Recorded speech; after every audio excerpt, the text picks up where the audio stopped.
Moi, je pense que les changements qui ont été les plus impactants et les plus importants qu'on a pris avec le staff quand on a repris les commandes de l'équipe, c'est avec les anciens. C'est avec les anciens comme Max Gradel, des anciens comme Serge Aurier, des anciens comme Jean-Michel Seri.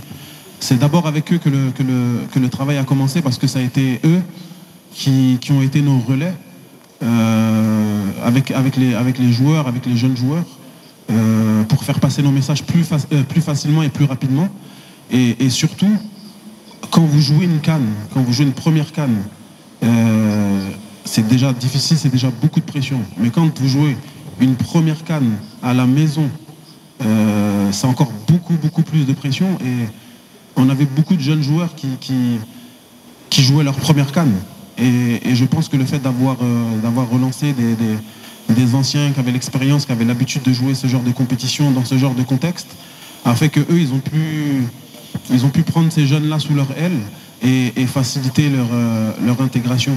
Donc on est beaucoup plus exigeant avec eux, mais on essaie aussi de les accompagner parce qu'ils découvrent, et qu'on sait que quand on découvre la sélection au début, on est un peu intimidé, on a un peu peur de tenter les choses, mais nous, vraiment, on essaie de les mettre à l'aise et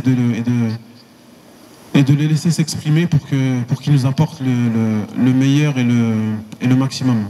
La chance qu'on a aussi, c'est qu'on a pas mal de jeunes qui se connaissent et qui ont déjà évolué ensemble. Donc, quand ils arrivent à 3, 4, 5 comme ça dans le groupe, eh ben, ils sont ensemble et c'est plus facile pour eux de s'intégrer au groupe et d'être performants chez les seniors.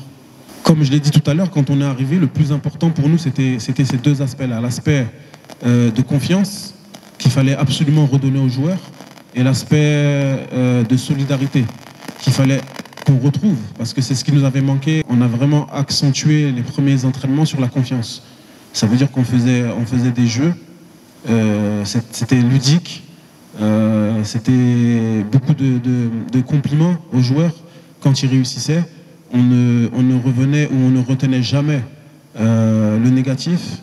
Et le fait de faire des choix forts, je pense que ça nous a permis de recréer la solidarité.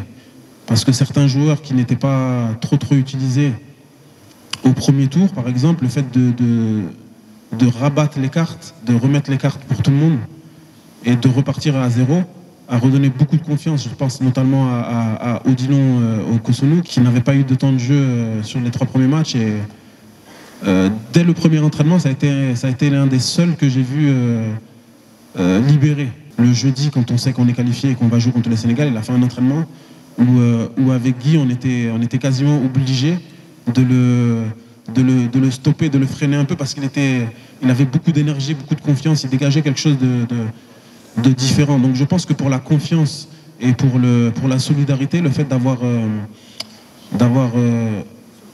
redistribué les cartes et d'avoir mis tout le monde sur le même niveau d'égalité, ça a permis de recréer des liens, de récupérer aussi les joueurs qui mentalement ils avaient lâché parce qu'ils ne se sentaient pas concernés. Donc on a essayé de concerner tout le monde, et à partir du moment où tout le monde a compris que nous on était là quand même pour un objectif qui était d'aller gagner la CAN, et que pour ça on était prêt à prendre toutes les décisions possibles.